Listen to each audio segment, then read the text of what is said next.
I am altering the deal. Pray I do not alter it any further. Welcome to Primary Technology, the show about the tech news that matters. This week we have reviews of the new M3 MacBook Air. Jason has it in hand, so we're going to get to talk about that.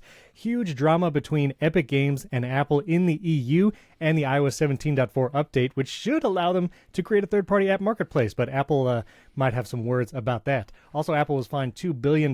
This episode is brought to you by OneTap, one of my favorite apps. I use it all the time for quick access to links, text, and documents on your iPhone. We'll talk about that in a little bit. I'm one of your hosts, Stephen Robles, and of course, joining me, as always, my good friend Jason Aitzen. How's it going, Jason?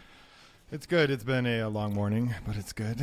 It's good. We are, as we record, so listeners and viewers, Jason is going to publish his M3 MacBook Air review live on the air. It's going to be very exciting. He's going to click a button. We won't even be able to see it because it's off camera, but he's going to do it. And then the review will be up, and I'll be able to share my screen, and then you could see it. It's exciting. Yeah. You have the M3. Did you get the 13-inch or 15-inch? I did. I have the 13-inch. Yes. I think. I'll explain that when we get to the review. Okay. I reviewed the 13-inch. And as we record, so there's now 6 minutes before Jason can publish this article and I can show it on screen. So we have to cover 6 minutes here, and that's what we're going to do. But it's not a problem because so many of you, again, left 5-star ratings and reviews in Apple Podcasts. We really appreciate it. We're like in the top 100-ish tech podcasts, when we release a new episode. And after, a couple months and 10 episodes, it's very, very kind of you guys to keep supporting the show. So thank you for that. One other ask. We are 14 subscribers away from 500 on YouTube. So even if you don't watch it, just head over to YouTube and subscribe to the channel because we're about to hit 500. Very exciting. All right. 5-star shout-outs, which first of all, Zach White, who listens to the show, he actually sent a GIF of the movie that I quoted in last episode, which I find to be a very fun game, which I think today's quote is a little easier to find. But last week was The Transporter, and so he sent me a GIF of that, so that was fun. But 5-star reviews, and yes, every single one of them said they put their battery percentage on, Jason. Every single one of them said it. I just appreciate the consistency in how wrong you were. It is very consistent. Anyway, but Pablo Felix Jr., how's it going, Pablo? JD76 $, Mama Seat Route. I don't know where these names come from. Do you know, it's been so long since I've created like an iTunes or Apple ID. Do you know how these names are they generated? Just their Apple ID? Is that what that is? Because I can't actually figure out how to leave a review, so I don't know for sure.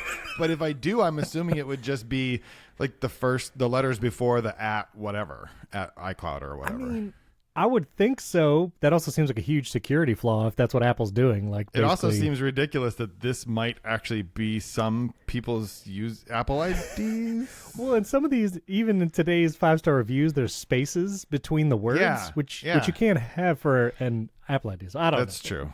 Okay. Anyway, RH Coat, battery percentage on. Smiley D62, battery percentage on.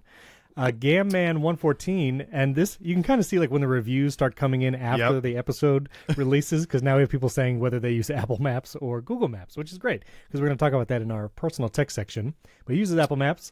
There's another language review. I can't read it, but thank you for that. They use Waze for driving, Apple for walking and transit, which I thought was interesting. Alvin B. Richard Scarry, which I think my kids have seen his show. Have your kids seen Richard Scarry? No, I didn't know. I didn't know he. Is that a reference? You never heard that show? I don't think so. The something world of Richard Scarry, the busy town Richard Scarry. No, you don't know what I'm talking about. I still don't know. I think you're making this all up. You're still bitter about you're bitter about the battery percentage. Come on. I really am. So Richard Scarry, he uses Apple Maps. Unbelievable. Don't update. Again, I don't think it's an Apple ID. That's a sentence. I don't know what that means. SPS1's battery on. Monkman 02 battery on. The Manny Rosario has some annoyances. I don't know if you can have that Apple ID. Lorb's battery on. Dirk Pitt 73. He said the other guy is great. Look at that. Amen. Called you out. That's good. Did you see that I did the whole transcript for the last episode as the other guy? I did, and didn't it get picked up by Transistor or something like that? Or I don't even. Yeah. Thank you for sharing, Justin. Yes, it did. I won't do that every week. I'll go actually use your name. That's all right. P. Marriott, who is concerned about my caffeine take. It's okay. I'm concerned too. Speaking of which, I'm going to drink some coffee. Mm-hmm. Okay. That's good. While you're doing that, I'm sorry. I was trying to stall while you were taking your drink, but I promise you that when I saw Monkman02. I swear that, because I do look at these, I glance through them to make sure that I haven't made anyone else mad. And when I saw that, I swear I thought that said Mark Gurman. And I thought, not only would that be cool if he was listening, Mark Gurman, a reporter for Bloomberg, but also I was just feeling super vindicated. And I thought like maybe we had a scoop that he has his battery percentage on. But no shade to Monkman. Thank you for leaving a review, and thank you for leaving your battery percentage on. But I did for a moment think, wow, we have a story. Anyway, so that would be sorry. Listen, Mark Gurman, if you're listening, we would like to know that. And he did include agree. He included one of my shortcuts videos in his newsletter one time about the action button. So, we're like 1 degree away. There you go. Yeah, there you go. And BGus88 is the last 5-star review. Thank you all for those. Keep them coming. If you haven't rated the show, you can do that. The audience is growing slowly every week, and so thank you for that. 11 episodes in, and it's been great. So really appreciate everyone. And go subscribe to the YouTube channel as well. Now, Jason is sitting in front of, I don't know the square inches of displays you're sitting in front of, but right now you have an M3 MacBook Air and 2 studio displays. Is that right? That is true. I feel like I could actually launch, maybe not a spaceship, but something. I could launch something. I could set my shed on fire for sure if I tripped over a cord. But if you open the MacBook Air lid, then one of those shut off. Well, that's true. They are not currently connected to the MacBook Air. They are actually connected to my MacBook Pro because I thought, what could be better than recording a podcast that we also record for YouTube with a loaner review unit that doesn't actually have everything set up. But actually, we couldn't have done it because I did not do the magic audio hijack thing, right? Sure. So I did not want to go through that part of it. And knowing me, I would just close it. So I have my MacBook Pro, 2 studio displays, and I do have the MacBook Air. Right here. I can show it at this he's point. Holding it up. Because no one can see. Is that the midnight? This is the midnight. No one will be able to see this before 9 o'clock. And we're not even supposed to talk about the review time, but by the time anyone sees this or hears it, it will be after that. It'll be after. That's the beauty of this recording. We're now seconds away. I know you're watching the clock, and I'm also watching the clock. It is 8. Steven's mostly just stalling. You know what we could have done, Steven? We could have been it's like, 9 o'clock. Wait, it's 9 a.m. You gotta publish it. You gotta publish it. Just get to it. So right now, Jason is going to whatever system he uses to publish articles. I don't know, and he is going to publish his M3 MacBook Air review at the exact embargo time, and then he's going to send me the link, and then I'm going to open that link. This is the worst podcasting of all time. No, this is exciting because this is like a live embargo release. Now, there you go. I've never been a part of this. Well, there you go. It's done. Oh, and you sent me the link. So the reason I just texted it to you. There you go. Unless I texted it to somebody else. I will just, in case some people are probably wondering, couldn't you just schedule your review for whatever time you've agreed to publish it? And the answer is yes, you could, but I promise you no one does. Because there is no CMS in the world that any of us who use them every day trust enough to honor that. Now, most of the articles that I write, I do schedule. Right. But when it's a review that you've agreed not to publish before a certain time, that's the way it works. Companies will say, hey, would you like this piece of hardware to review? In agreement, you agree that you'll publish them at a certain time. That's fine. I have no problem honoring an embargo like that. So you go ahead and you just do that. But when you write your review and you are paranoid like I am that the CMS might just one day decide, we'll just publish everything at midnight. We'll just do it. And then Jason doesn't get anything. Listen, it's not unforeseen that kind of a thing could happen. Oh, no, or even worse, I might just put the wrong date in. So anyway, all of that was simply just to not just give you a behind the scenes peek, but to stall long enough for the internet to send the link that I sent to Steven so Steven could open it. Here it is. Here it is, the M3 MacBook Air review. That was very exciting. This is exactly the embargo time. Yeah, I trust YouTube for published dates, I will say. I've scheduled a couple of YouTube videos at an embargo time, but that's, it's YouTube. I get it. All right, so you have the 13-inch M3 MacBook Air. You've had it for a few days. This is your big review. I've already read it because I gave it a preview. Oh, maybe I shouldn't say that. That's fine. We're good. That's okay. Okay, I don't want to get you in trouble. He speed read it while I was stalling. That's really why I kept talking. Exactly. And so here it is. If you're watching youtube.com/@primarytechshow, there's that M3 MacBook Air connected to 2 studio displays, powering both, which is a new feature, standout feature of this.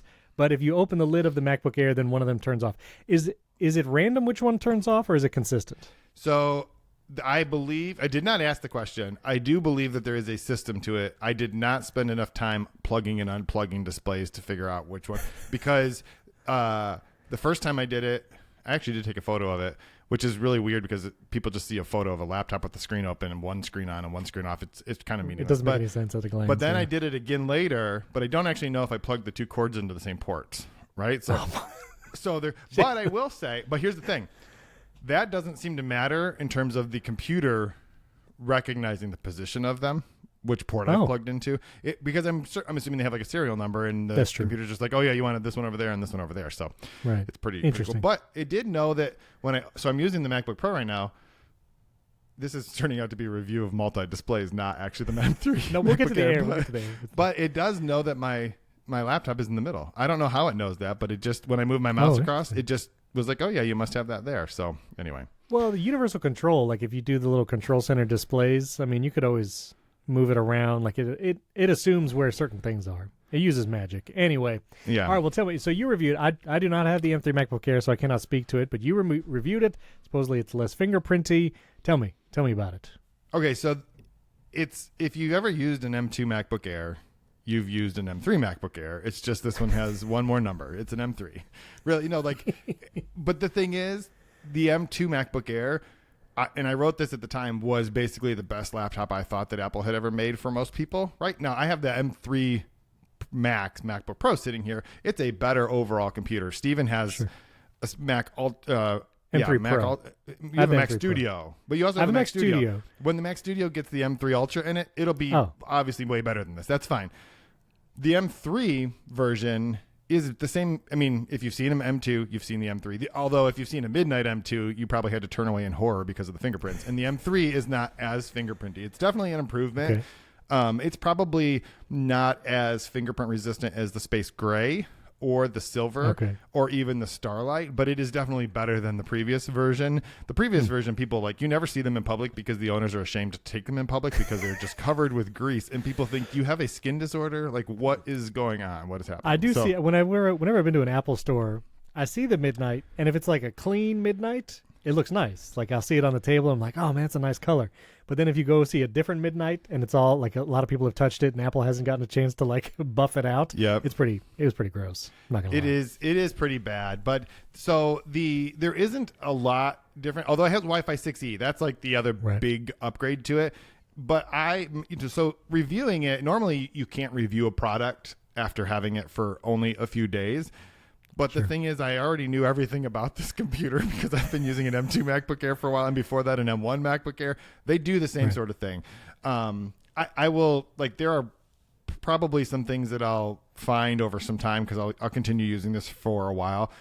So the gist of my review, though, is that Apple essentially is at this phase where, yes, they're just giving spec bumps to these things, but that's fine because they're already so good that they don't need to completely reinvent technology to make these laptops better.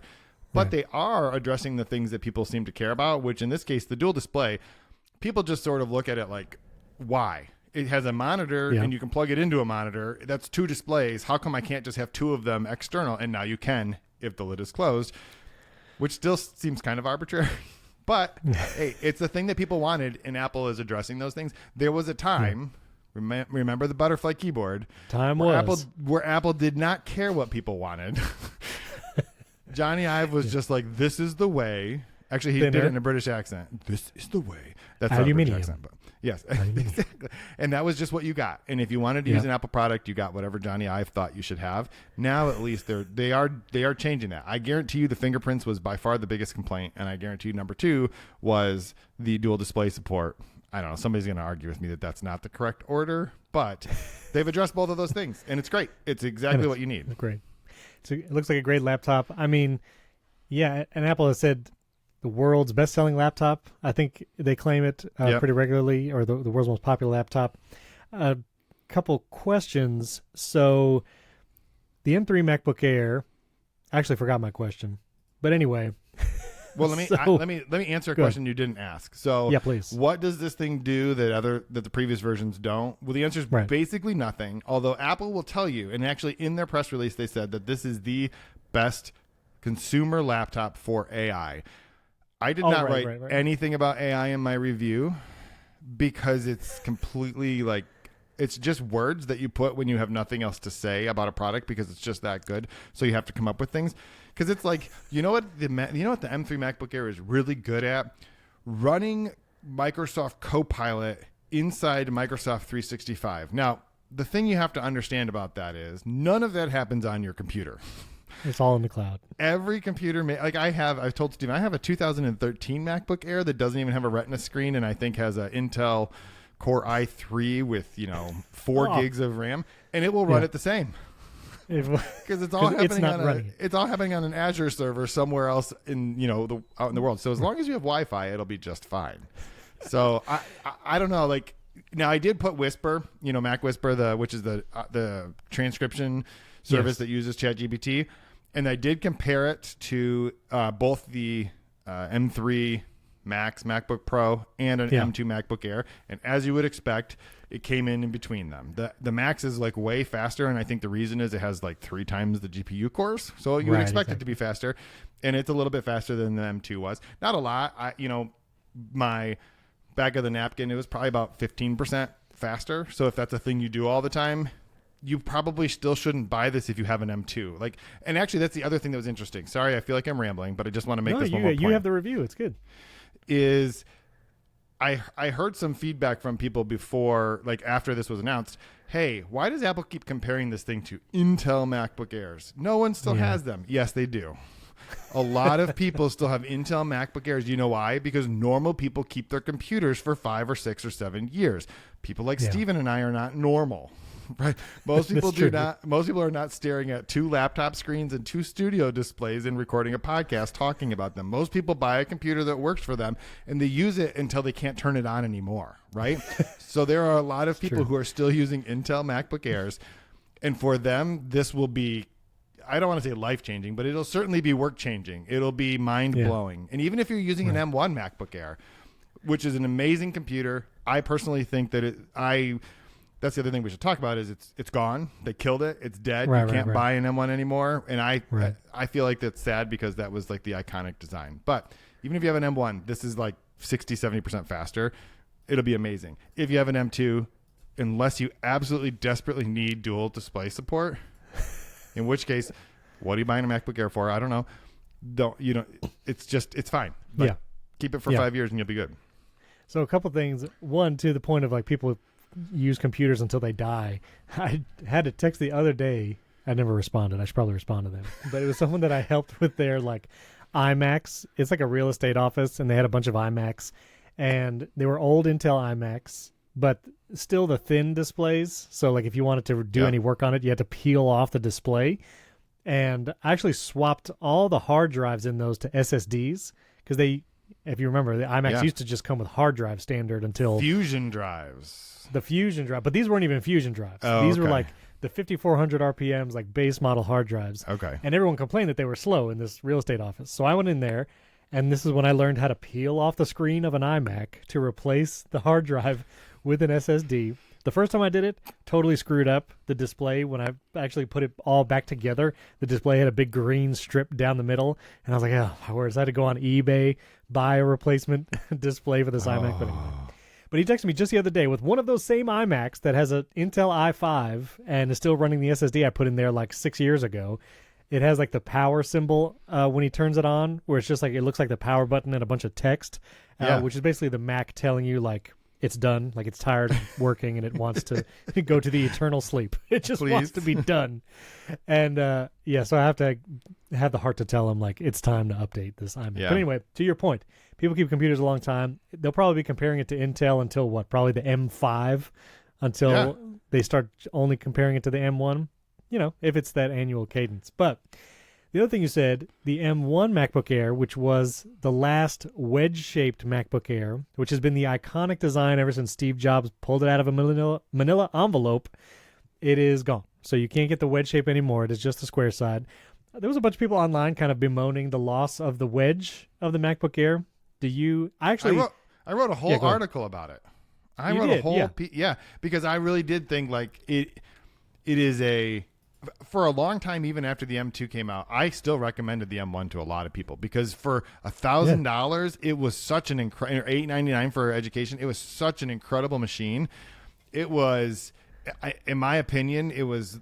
I think I sort of said this before, but it was you got the best of both worlds. You got that iconic design that people have loved. I mean, and it's hard to think back and remember this now, but that is the design that defined what a laptop was going to look like. Not just a Mac laptop. Every laptop copied the MacBook Air for a decade, right? Like if you were to review a Dell, XPS or a Lenovo ThinkBook, I've got this Asus behind me somewhere. I'm not going to turn around and try to grab it. They all are the same form factor, essentially, right? And it's gone. And now I asked Apple about it. They're no longer going to be selling it, but you can find them. Obviously, places like Best Buy, Amazon, whoever still has them will continue to sell them through their stock. And right now, if you go to the Refurbished store, Apple still has them available there. And honestly, a refurbished M1 MacBook Air might be the single best deal, like sure thing you could buy for someone. Like if you just have someone who needs a computer and you don't want to have them bother you about needing a computer again for like 7 years, buy them a refurbished M1 MacBook Air. So I want to show the refurb store in a second because I do think some of those deals are amazing.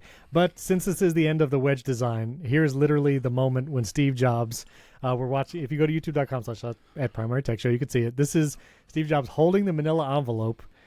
He was still one of the best, Jason. Like, oh yeah, absolutely. One of the best presenters. And look, he just pulls it out. There it is, the original MacBook Air. It was mind blowing to people that you could pull a laptop, because if you remember, even the titanium PowerBook, in the other PowerBooks that came after that, I mean, those things were they were chunky boys. They were, this thing was ridiculous. Although the original one is the one that had the little port you had to pull down to get to the little door to pull down. That was not good. But they fixed it pretty quick. Jason, I mean, listen, we don't have to go on a whole tangent here, but just watching a Steve Jobs presentation of a product is so nostalgia. It's just a shot of nostalgia. Is that the original? No, but it is from 2012, so it's not that far afterwards. So, yeah. But Jason, Steve Jobs, the MacBook Air, the original iPad, obviously the iPhone. I do feel, I've seen some people talk about this. I do feel like I've not seen one of those charisma in charged, super inspirational moments. And again, there hasn't been a lot of in-person events. There's not really been any in-person events where we watching at home hear the audience, because even the last few WWDCs, it's just been the video, and you were at the last WWC and you were just watching the same video we were watching. And so you don't hear the applause. You don't hear any of that. And I kind of miss it. I kind of hope Apple does one again. But anyway, it feels like Apple's doing 2 events a year now, Dub and the iPhone event. Yeah, and everything else is video. I don't know that while Tim Cook is CEO that they'll ever do one again. No shade to Tim Cook. That's just not his strength, right? He's a good sport. We've seen him in the Usher commercial and in the Mother Nature commercial be a very, very good sport. It's a good sport. But he is not in that way Steve Jobs. And that's okay. The Apple is in a lot of ways a much more successful company today than it ever was under Steve Jobs, and a lot of that is to Tim Cook's credit. But getting on stage and demoing a product is just not Tim Cook's specialty. It's never going to be. Craig Federighi could do it. He could get up there and he could, but if you think about it, Craig Federighi is not recognizable to the general audience the way that Tim Cook or Steve Jobs was. Most people who our parents probably knew who Steve Jobs was and who would know who Tim Cook is. Craig Federighi is just the weird guy wearing the astronaut costume playing the guitar. He doesn't. It doesn't mean anything to them. That's fair enough. I was for one of the videos I did this past week. I was looking through old WWDCs, and one I ran across the Humane AI people in an Apple keynote doing a demo. Oh, they both worked at Apple. Yep. And just seeing in those old school dubs and Apple events, there's always the long demo section after. And I remember years ago, I kind of didn't care for that because it felt like you showed us the feature. Why are we seeing it again? Yeah. But honestly, I kind of wish we had some of those slower moments as part of a keynotes now, because I'm sure Dub this year with Vision OS as another whole section is just going to be rapid fire, just like every feature gets 1 second of screen time. So yeah, and they move so fast that trying to take notes while it's happening. I've actually resorted to essentially just recording the audio to transcribe, because there's just no way I can't. They they dive into a section on security and privacy, and they cover 47 things, and then 13 seconds later it's over, and you're like, I don't know what just happened. And then they have the slide with like 100 different words and terms that are like, wait a minute, those are all like, new. Anyway. When did they say that? Yeah, exactly. And there's sometimes big features that are like hidden in screens. But I do want to say, so with the release of now the M3 MacBook Air, this is Apple's Refurbished website. And honestly, I've bought lots of devices from here and typically recommend devices from here, especially for someone who's maybe first-time Apple user or, this is just a great place to find good deals. You can still get the M1 MacBook Air refurbished directly from Apple, $760, which is a fairly good deal. I find the M2 MacBook Air, which is the same body style as the M3, also very fast if you want, but this new style, $850 for a base model M2 MacBook Air 13-inch. That seems like an incredible deal, honestly. No, I agree with you. I mean, those probably are like the bare 256, 8 gigs of RAM. But again, if this is a thing that someone's going to use for college classes or for a high school student because you decided you do no longer want to torture them with a Chromebook, those are very, you could buy one for a high school student for $760, and then they could use it for 8 years until they graduate college, and it'll be just fine. Yeah. That must be medical school if they're using it for 8 years, but yeah. No, high school, 4 years of high school, 4 years of college. I'm saying buy one when, that's what I meant. I gotcha. So overall, it's a great computer, and 2 displays. Yeah. Anything else? I mean, that's I did run into an issue. I did not write about it because I think we figured out what was wrong, where it was getting very hot, very hot. But I think it's because I had set it up using a Time Machine backup, and that Time Machine backup included some stuff like Visual Studio Code, which is a code editor, and it seems like it was like peaking the CPU even though I had never opened it on here. So I deleted that off of there, and it has not been a problem. So I'm going to chalk that up to like not the M3's fault. There was something that was going on in the background, but I was I actually reached out to Apple because I'm like, this seems bad because it's like, I even took one of those meat thermometer things that we have, and I put it on there, and it was like 93 degrees or something at the back. And I'm like, that feels warm. I mean, I don't know how warm a computer should be, but this is warmer than the M2. And in fact, it is warmer than the MacBook Pro. So, but it seems like that's not an M3 issue. It just seems like that was some rogue code. Okay. Now we have, M3 MacBook Pros and MacBook Airs. We have an M3 iMac, correct? We have an M3 iMac, but we are still waiting on M3 Mac Mini, any M3s, Mac Studio, and Mac Pros, which maybe WWDC. I think we'll see the M3 Ultra. That's when we saw the M2 last year, if we keep that cadence. But also, the one thing I was looking for every day was the M3 iPad Pros. Yeah. And we did not get it. Now, real ones will remember there was a week. It was the week of AirPods Max. So I think it was 2020. Maybe it was the year before that. But there was a week where Apple had 3 press releases in a row.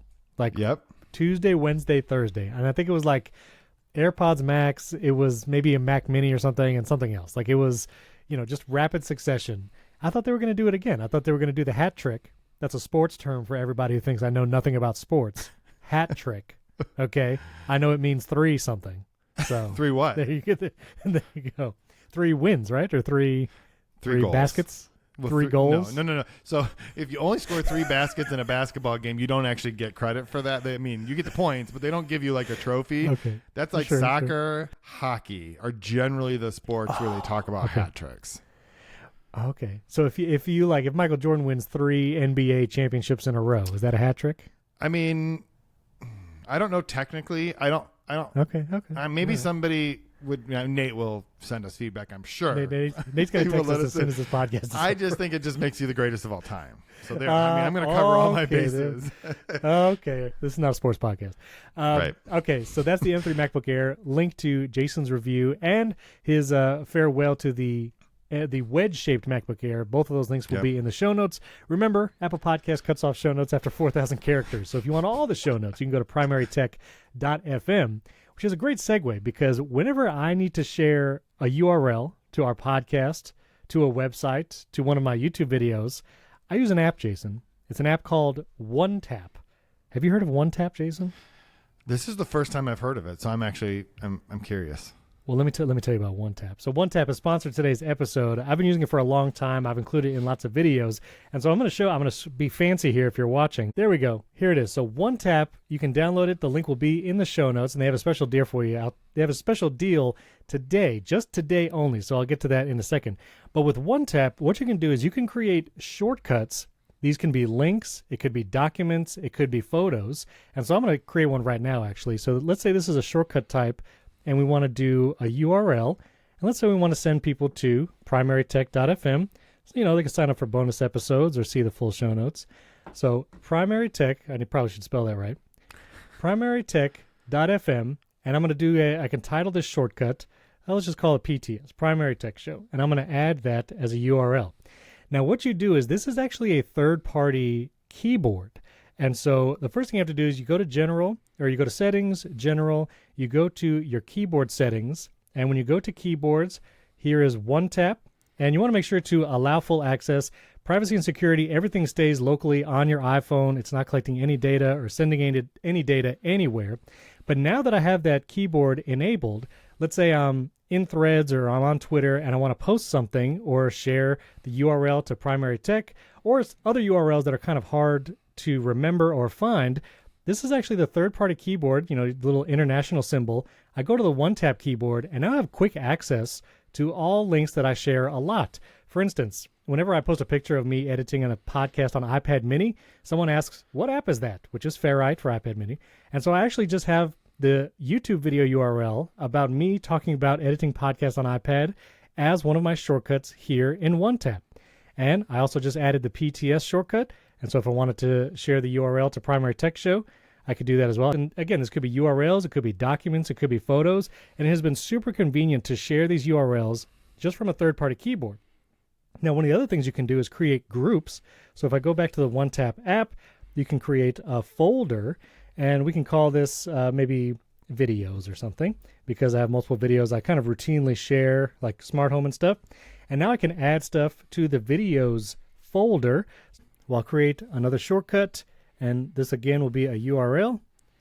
And we can paste that URL here, and I'll call this my iPad podcasting URL. And now you can save lots of links in different groups. And when I'm over in Threads or wherever I'm going to post, I have my group here in the OneTap keyboard, and I can save all those links so you can access to lots of them in folders or individually. And one other really cool feature of OneTap is if you go to the settings, there's a shortcut usage action. So you can decide what OneTap is going to do after you paste a link from there.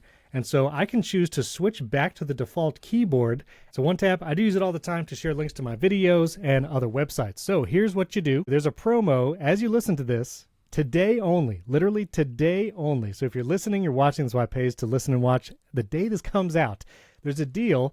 There's no subscription. This is a one-time, lifetime purchase. And so if you're adverse to subscriptions, this is the perfect app for you. It's usually $35 as a lifetime subscription, but just today, because Primary Tech, they've sponsored this episode, it's down to $20 for a lifetime subscription. It is a pop-up right when you first open the app. So if you download it today, the first time you open the app, you're going to see this splash screen offering the $20. You have to do it right then. You have the one chance. If you do want to try it out and maybe see what it's all about before you commit to buying it, he's also lowered the price from $50 to $35, so you still get a deal there. But I use it all the time. It's super useful if you're ever sharing links to things, documents, photos, or just text snippets, which I use Text Expander on my Mac, but I find OneTap is just way easier on my mobile devices and on my iPhone. So I've loved OneTap for a long time. Thanks to them for sponsoring the show. So there'll be a link to the OneTap app in the show notes. You can click it there, download it, sign up today, get OneTap. Our thanks to OneTap for sponsoring this episode. You could share your articles. You could share your author page. You know what I was just thinking is, but this is great because I've used other text snippet type services. But what I really like about this one is that instead of having to memorize a little short code that you might have created 3 years ago for whatever the text snippet is, it just shows them all to you and you just tap on them. So I'm 100% downloading this and will 100% be using it because it's great. That's awesome. Very cool. Well, our thanks to OneTap once again for sponsoring this episode. Now, we've got to talk about some drama. Jason, the drama this past week. So iOS 17.4 was launched to the public, which includes the EU's DMA, Digital Market Act, and the third-party app marketplaces, all that stuff that we talked about in past episodes. And so, developer Epic Games wanted to get in on the action, and their developer account was shuttered here in the U.S. because of that whole court case that happened, I think it was 2 years ago or something. Right. Last year. I don't know. Time is a flat circle. I don't even know when it was. But anyway, and so they actually started a new developer account, I believe, in Sweden, and Epic Games was preparing to open a third-party app marketplace on the iPhone in the EU, which was 17.4 and the DMA has made possible. So they went to do it, and when, I guess they were able to make the developer account, Apple approved their developer account, and then through a series of emails, which I'm going to show in a second, one from Phil Schiller, and then a statement directly from Apple that was sent to, like, I think 9to5 Mac, The Verge, Mac Rumors, that Apple is restricting their ability to do this. They are not allowing Epic Games to create the third-party app marketplace in the EU, and thus they cannot do the Epic Games store on the iPhone there. Tim Sweeney was very, very mad. Epic Games was very, very mad. This is the blog post on the Epic Games website talking about how they recently announced that they were going to bring the Epic Games Sweden developer account, that Apple approved it, and they were going to make that third-party app marketplace. And Epic believes, which I'd be curious your opinion, Epic tweeted, or Tim Sweeney himself, which is the CEO of Epic Games, tweeted about Apple, and, you know, it was, in Phil Schiller's words, colorful commentary on Apple's policies when it comes to the third-party app marketplaces and such. And then Tim Sweeney said that they shuttered their Swedish, or shut out the Sweden developer account for Epic Games, and now they're no longer able to do it.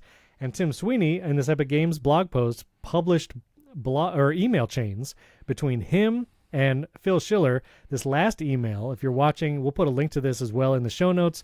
This is Phil Schiller's email to Tim Sweeney. And I think the interesting paragraph here is talking about colorful. It's the second to last paragraph here. It says, "Your colorful criticism of our DMA compliance plan, coupled with Epic's past practice of intentionally violating contractual provisions with which it disagrees, strongly suggests that Epic Sweden does not intend to follow the rules. Another intentional breach could threaten the integrity of the iOS platform, as well as the security and privacy of users." And finally, the statement that Apple then sent to, because Tim Sweeney was trying to say, all because I tweeted something critical of Apple, they've shut our account in Sweden. But the quote that they gave, the statement that Apple gave to these outlets, do you remember who it was directly to? No, I mean, they didn't send one to me, but that's fine. So I forget who it was. I know The Verge had it and Mac Rumors had it. But the statement is, Epic's egregious breach of its contractual obligations to Apple led courts to determine, U.S. courts, mind you, because remember, Apple versus Epic was a U.S. court case, that Apple has the right to terminate, quote, any or all of Epic Games' wholly owned subsidiaries, affiliates, and or other entities under Epic Games' control at any time and at Apple's sole discretion. In light of Epic's past and ongoing behavior, Apple chose to exercise that right, which is just such a mic drop, and which is why I posted that gif of Darth Vader being, "I have altered the deal. Pray I do not alter it any further." Yeah. Because it does feel a little bit like that. I don't know. I have thoughts, Jason, but tell me your thoughts. Okay, so I do think, I'm sure that anyone listening to this is fairly familiar with the story, but so is 2020 that basically Epic put a hot fix into Fortnite that introduced their Fortnite, was it V-Bucks or whatever they called them at the time? The V-Bucks in-app. Their in-app thing. You could buy them in-app, and they were that was against Apple's policies, but even more frustrating probably to Apple is they were cheaper.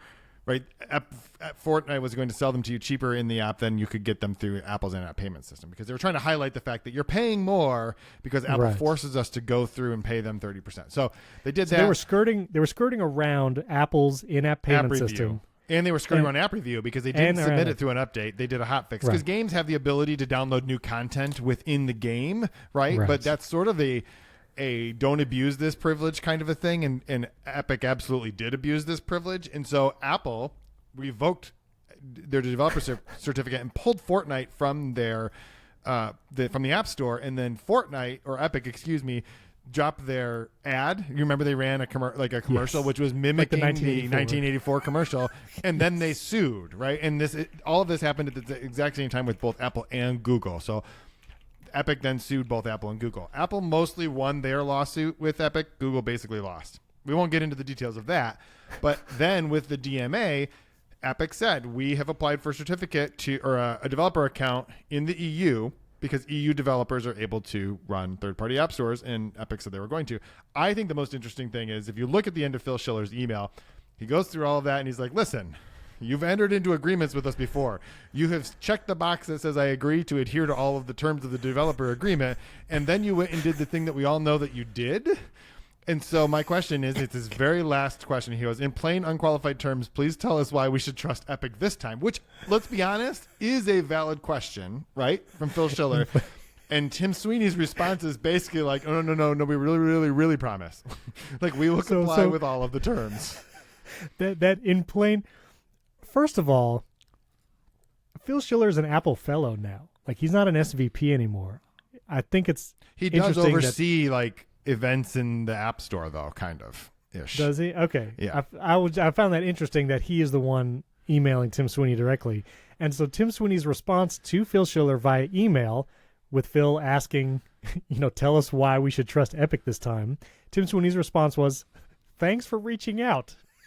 Yeah. Which is like one of those corporate email memes, just talking about anyway. Epic and its subsidiaries are acting in good faith and will comply with all terms of current and future agreements with Apple, and will be glad to provide Apple with any specific further assurances on the topic that you'd like. Now, on the face of it, Phil Schiller didn't really ask for anything specific. He asked, should we be able to trust you this time? And Tim Sweeney is saying, yes, you could trust us this time. Do you want a specific assurance? And I assume Phil Schiller did not respond to this email, but I don't know. I think what happened here is Phil Schiller says, we do not want to do this because you screwed us last time and you did it in a very unethical way, according to Apple, right? I'm not passing judgment on it, whatever. The listeners can pass judgment. Yeah. And Tim Sweeney's response is basically, we pinky swear, which I have 4 children. And there are many times when I say to them, if I give you some time on the iPad, you didn't do your chores already. Why should I believe that you'll do your chores afterwards? And my kids would say the exact same thing. Because I will. We promise to comply with all of the terms of current and future agreements. My kids don't say that. But you get the point. I can understand the skepticism on the part of Apple in that case. Now, I personally don't think Apple should have revoked their developer certificate. I just don't think this is worth the headache for them. That's the thing I don't understand. The longest thing I ever wrote about Apple on the internet was in response to this in August of 2020. I wrote 6,000 words, and I called it the Apple thing to do. And I just wrote it. I couldn't publish it at Ink because they don't let me write things that long. So I actually just published it on my own blog. It might be the last thing I ever published on my blog. And the point was, Apple was technically right, but that, Apple wasn't technically wrong, but that doesn't make it the right thing to do.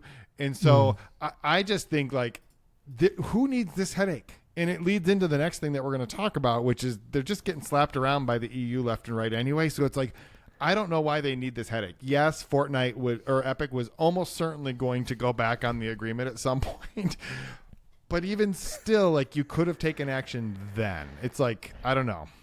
We talked a lot about the term malicious compliance, which I want to talk about, the default browser splash screen that is now live in the EU that everyone's complaining about with 17.4.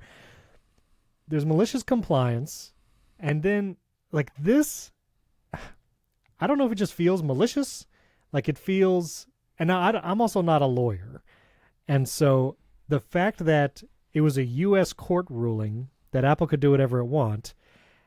And I want to share this one other article. It was Mac Rumors. I guess Apple shared this statement with Mac Rumors and probably others. That was the original statement I read. And then Epic's response. In terminating Epic's developer account, Apple is taking out one of the largest potential competitors to the Apple App Store, which is a little, self-gracious. Who knows if it would be the biggest competitor. They are undermining our ability to be a viable competitor and showing other developers what happens when you try to compete. But there was a statement where Tim Sweeney is saying this is against the DMA. Tim Sweeney is claiming that what Apple is doing by blocking their Swedish developer account is in direct contradiction of the Digital Markets Act in the EU. Do we know if that's true? Like, is this actually, like, does Apple have to allow it because it's in the EU?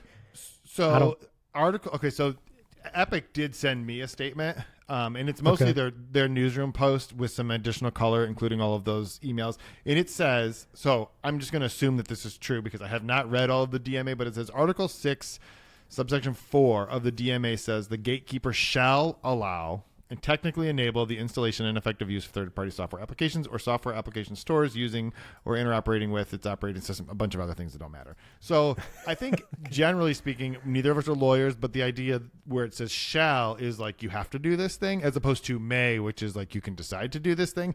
And if you go on and read the rest of their statement, I think Epic actually brings up a reasonable point, which is they say if Apple maintains its power to kick a third-party marketplace off iOS at its sole discretion, no reasonable developer would be willing to utilize a third-party app store because they could be permanently separated from their audience. So what they're saying is, why would Spotify put their app in a third-party app store if that app store could just be gone at any time and be and then they'd be separated from? So I do think that certainty is an important thing for developers, for Apple, for customers, for users. Right.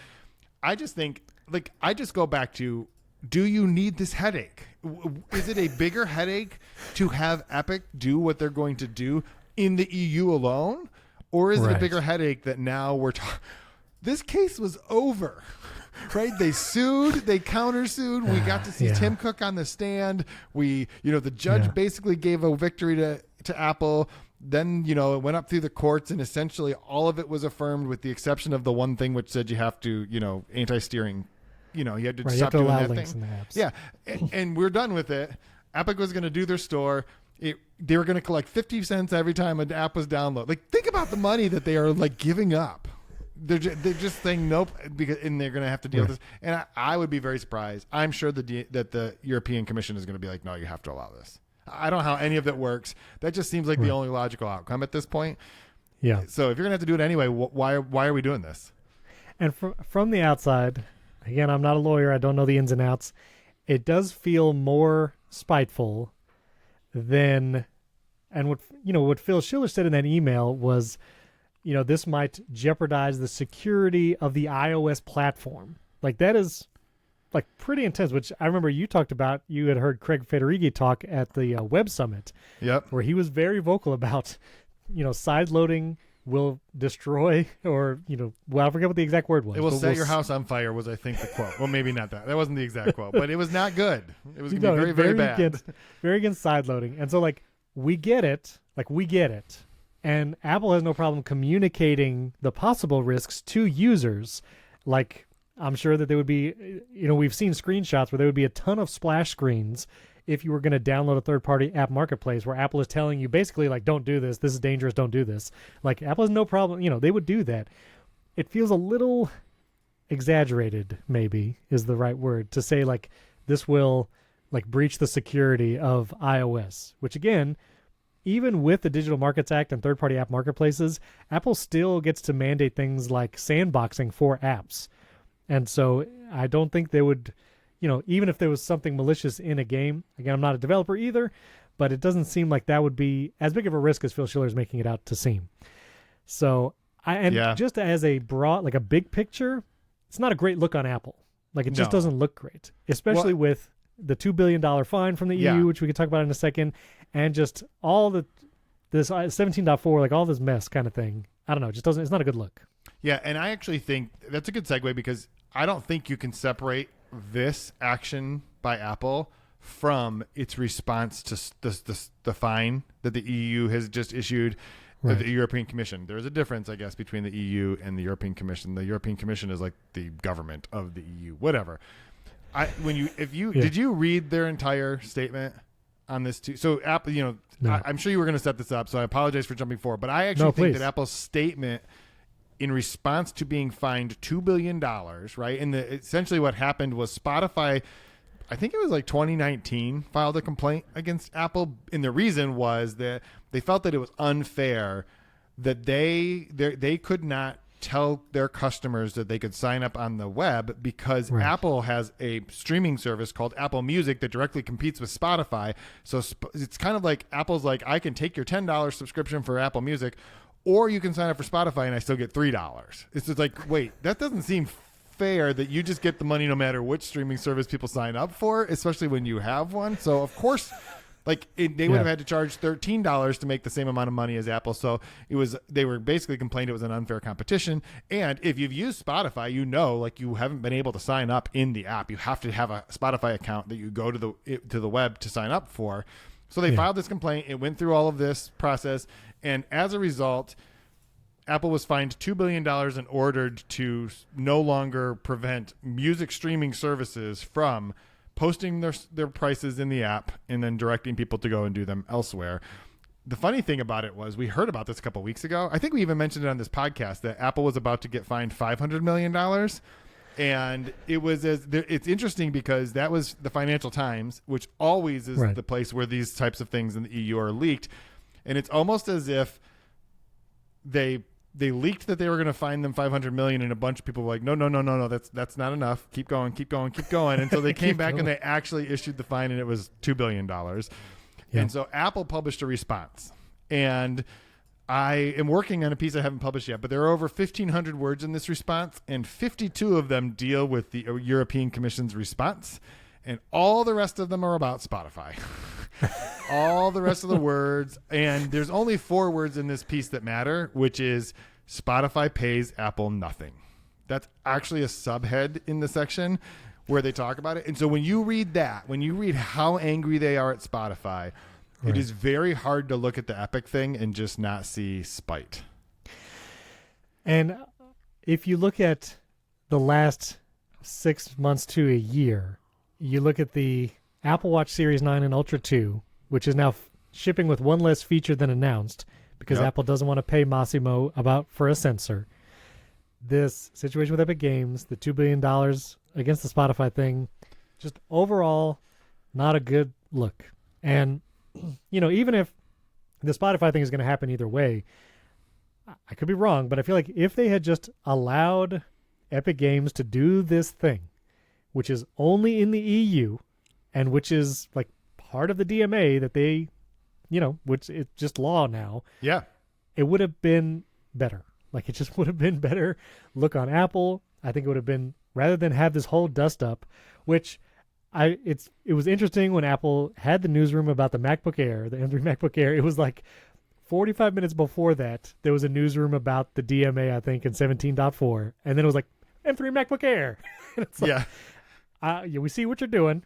Just like how, originally when Apple first published about the DMA, it was like a late Thursday after we recorded this show. Yep. And it's just, again, and I think I'd be curious if you feel like Tim Sweeney is being genuine here. But he posted, many folks on here think of me as an Apple hater. This is Tim Sweeney talking of Epic Games. Nothing could be further from the truth. There's no other group of designers and engineers on earth who can build as great products as Apple when they are directed towards that end. The woes begin when they are directed not to. Yeah. Go ahead. No, you go ahead. Well, I actually think the important piece here. So I'll take Tim Sweeney at his face for a second. I don't know if he's a hater or not, but I know that he very much does not like Apple's business model, right? And there are a lot of developers that that's true with. I moderated a panel at Web Summit a year or so ago with the CEO of Brave Browser, and then Andy Yen, who's the CEO of Proton, who are both a part, so Proton Mail, Proton VPN. Yeah. Both of them are a part of the Coalition for App Fairness, right? Which Spotify is also a part of. And they have been a driving force towards trying to get the regulation and trying to get Apple to open up the App Store and open up iOS more generally and stuff. And when you listen to them talk, it's like, yes, they love the iPhone. They think it's great that Apple has created such a great platform. They just don't like the way that they run their business. And I honestly think that's the biggest problem that Apple faces today, because you have Epic, who maybe Tim Sweeney doesn't look good in this, right? And Spotify doesn't look good in this. The European Commission doesn't look good in this. But nobody looks good. Hay doesn't look great in this. But think about all of the fights that Apple just keeps picking over and over. And I just don't know why. Like, what you make so much money. I'm not suggesting Apple doesn't deserve to make the money. I'm not even suggesting that Apple should willingly make less. I'm just saying, do the analysis. What does it cost you to have these fights? And surely that's more than you would be giving up if you just stopped holding on so tightly with a clenched fist to these rules and these policies that you created so long ago. Because I think the Spotify thing one is a no-brainer. Like, yeah, you probably shouldn't take a commission from Spotify just because they have a competing service, right? You also probably shouldn't take one from Disney Plus or Netflix, Max or any of those. You probably should let Kindle sell books on the iPad and not take a commission from it. You offer, if some of the fitness apps, the same thing is true. If Apple is Dropbox, if Apple is going to get into a business, they should just be like, yep, we're going to go into this business, so we're willing to forego the commission on the competitors. It does feel like it's a hand tied behind the back of competitors when, with this kind of, and I feel it the most when, I've talked about this on my movie podcast. If I ever want to watch something through VidAngel, because we're watching with the kids and I want to cut out certain things, I typically have to buy a movie on Amazon Prime Video, because that's what works with VidAngel. And every time I have to do it, it's annoying because I can't just go to the Amazon app, which I have all my saved info. I'm already logged in. I can't just buy a digital movie in the Amazon app, nor can you buy, a book. I have to go to the Safari web browser and do the exact same thing. The only difference is it's more annoying to me as the user. And I think that's kind of the base level. If something is more annoying to the user, I feel like it is worth paying the money, meaning not taking as much money from a developer, from a company, to make things less annoying for the user. And I think this, Epic Games, if Fortnite was still on the iPhone globally, my kids would be playing it on their devices. Yep. And if the core technology fee was a thing here in the United States and however the DMA is structured was actually here, Apple would actually be making more money here in the U.S. off my kids playing Fortnite on their phones than they are now, because there's zero money. Like, there is no Epic Games app. It just doesn't exist. And so it just feels a little bit like one of the richest companies in the world are holding a little tightly to money, not even earned, but just money. I don't even know. It doesn't feel great. It's money they feel entitled to. Right. It's money they feel entitled to. And again, both Steven and I love Apple. Right. It's just, is it really, really worth it? And I feel like there's no one, it just does not seem like there's anyone at Apple who's saying, this just doesn't seem worth it. Like, what really is it going? And I think the argument, the counter argument to that is, if you think about trademark, right? If you have a trademark on a thing, you have to defend it, absolutely, or else you'll lose it, right? Because if you don't defend it, if I open a restaurant and I just put the big giant golden arches on the top of it, and McDonald's doesn't come along and say, nope, you can't do that, after enough time, they can't come along and be like, you can't do that, because I'll just be like, I did this for 6 years and no one said a word. What do you mean? You obviously don't care about this. So I feel like Apple is like, no, we literally won't budge an inch until we are forced to by a bulldozer, and then we'll move only an inch, and then we'll move an inch more, and then we'll move an inch more. It's like, why don't you just move? Just get out of the way. It's gonna be fine. Stop getting hit by bulldozers. It's gonna be fine. It is. And so the last thing I'll just throw in here is, the other thing in the 17.4 was the default browser thing. And there's been some memes on this too, but Sebastian DeWitt posted this from the Halide camera team, Lux Camera. And this is the new splash screen in the EU. When I guess you update to 17.4 over there, you have to choose your default browser. I guess this is mandatory. No matter what, you have to choose because the EU wants there to be choice. And so it's giving you a ton of different browsers to choose from, which I had never heard of a lot of these browsers. I didn't even know Opera was still around, but they make you choose your default browser on updates to 17.4. And I think this is a counterexample of when mandating choice like this might make a user experience worse. This is not a great probably like splash screen or choice. If you don't know anything about web browsers, you're just kind of like a regular iPhone user, this splash screen is probably like anxiety inducing. Like, what am I choosing? Like, what? Right. What am I supposed to do here? And notably, I guess to Apple's credit, Safari is down the list.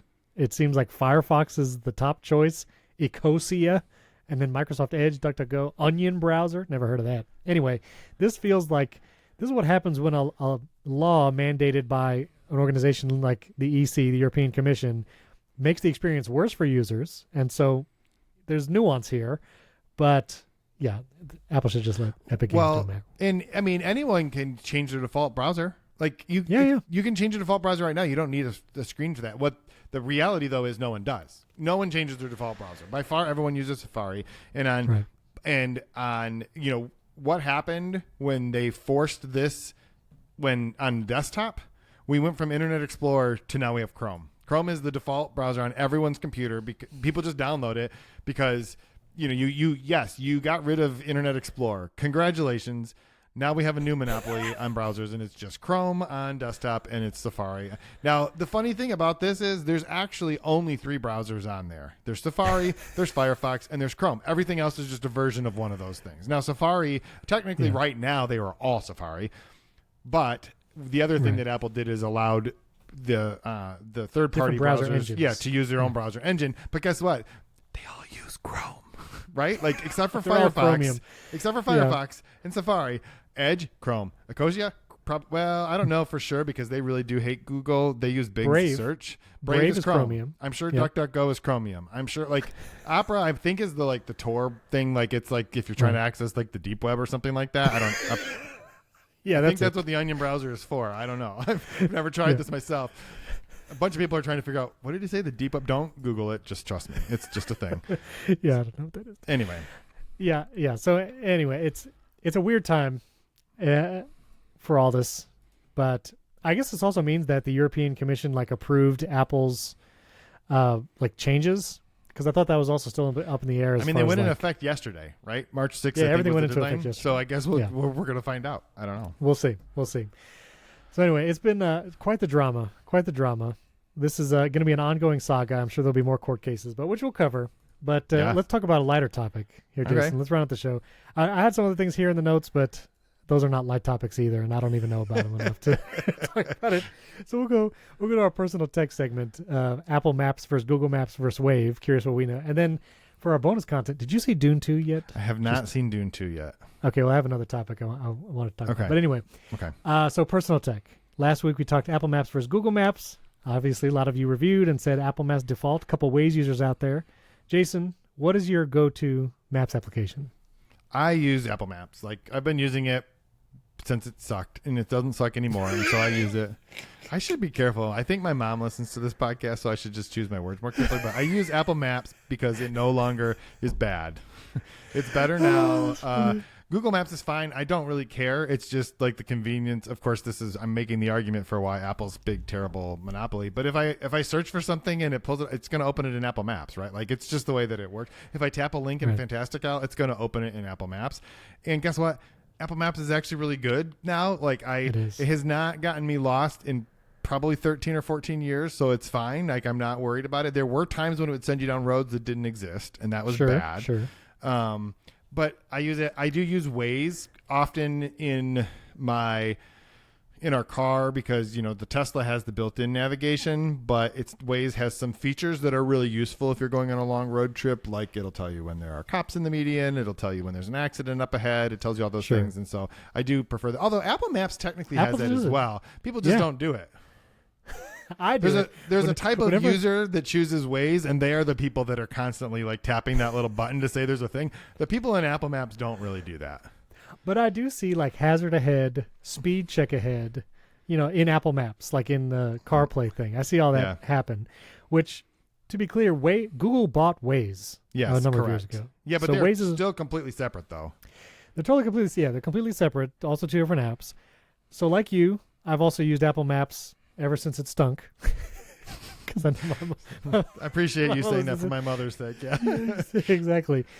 But I actually did a video on this almost a year ago now, and I actually found the general opinion about Google Maps versus Apple Maps. More people actually are starting to use Apple Maps, just like non-tech people, because the Google Maps interface started to get like really messy.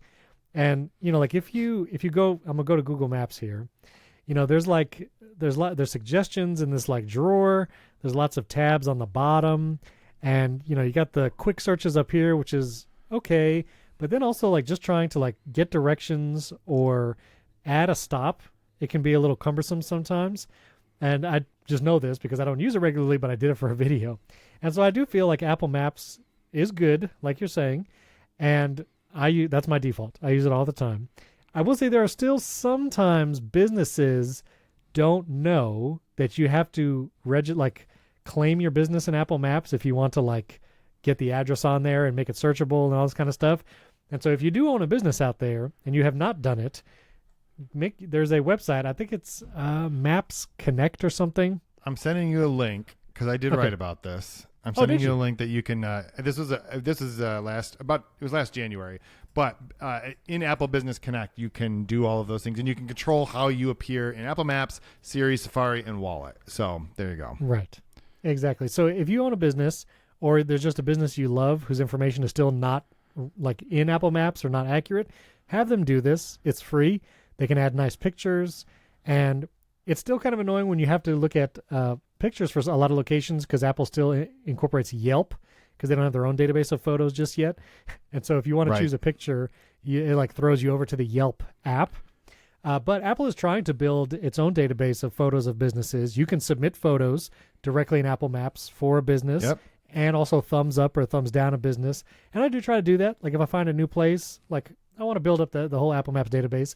But I do find its design, its simplicity, and now because it's actually good, I'm 100% Apple Maps.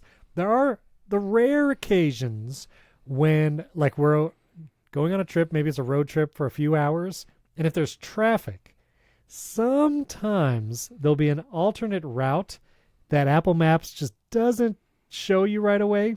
And sometimes I wonder if it's like predicting traffic and saying this alternate route is not actually that much faster, so it doesn't even show it to you. But sometimes Google Maps will give you a couple other choices, like going around a section of highway. I experienced this with I-95 here in Florida, like when there's always traffic. And so Google Maps does a little bit more like that. And so what I will do, because I prefer Apple Maps in my CarPlay screen and on my phone, is I'll like look at the alternate route, go back to Apple Maps, and then like drop a pin on the alternate route, and then add it as a stop in my directions to my final destination, and it will then reroute me around the highway or through the back roads. And so still not 100% there, but I really like it. I think it's good. I know there's some really faithful Waze users out there. I feel like when you talk to a Waze user, it's like always fanboy. Like there's never like a casual Waze user. It's always that's like, true. You're right. Okay, and I'll say that I hate the design of Waze, but I do think the functionality is better for the actual driving along the road and wanting to know what's happening, right? But I don't care about all the little faces of the other Waze users, like, and they never move. So it's like, is that where the Waze users died? They just marked the spot along the highway where all these. I don't understand at all. Yeah, I don't understand what that means. So I obviously don't use it enough to fully know. But here's a question related: if you're at your Mac and you need to look up something, do you use the Maps app, or do you just go to like your browser and type maps.google.com? No, I use the Maps app on my Mac. Oh, you do? So you go to Google for that? All the time. 100% of the time I use Google Maps on my computer. I don't know why. It's just the thing that I do. I do occasionally open the Maps app when it's like, oh, what's really cool is the 3D fly-through of the stadium in Vegas when the Super Bowl is happening or something. Like those kind of effects are really kind of neat. But what I have figured is like, I think that whatever they call Street View is better than Look Around, which is Apple's version, especially in like on the Mac and stuff. And so if you want to know like what is it going to look like if I'm walking down the street or whatever, Google Maps, I do think that that's just a superior experience, mostly because it exists in a lot more places. Exactly. Yeah, for sure. And like my house, because it was recently built, is still not on Apple Maps. Like the address is, but if you look at like the satellite view or the just regular map view, there's just like no house there. I just figured you were one of those people who managed to get them to blur your thing out like the White House so that no one knows. Top secret. Steven's got some top secret YouTubing happening there he doesn't want anybody to know about.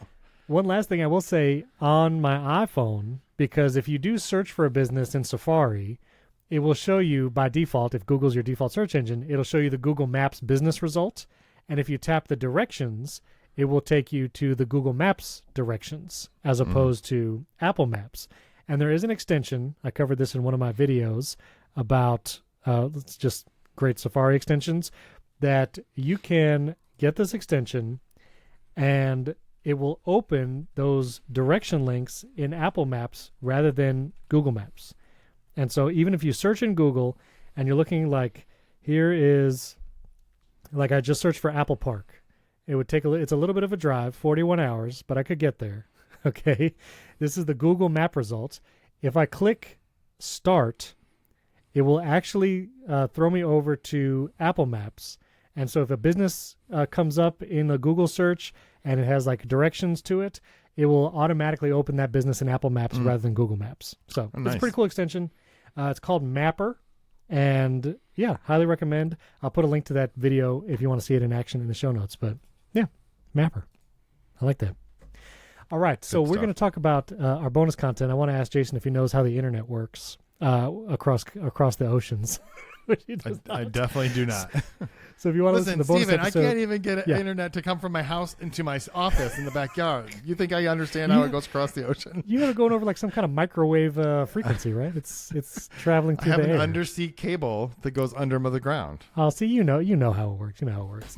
Anyway, if you want to support the show, you can listen to the bonus episodes and get ad-free versions of the show by supporting us directly in Apple Podcasts, or you can go to primarytech.fm, support us through Memberful. You can sign up for monthly or annually. There's people doing that all the time, and we really appreciate it. So you could do that just to support the show.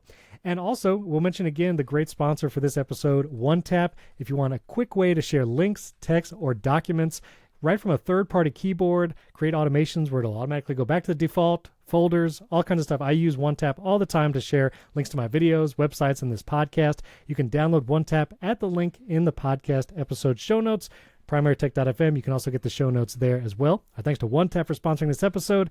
Thank you all, listeners and viewers, for your ratings, reviews, subscribes on YouTube.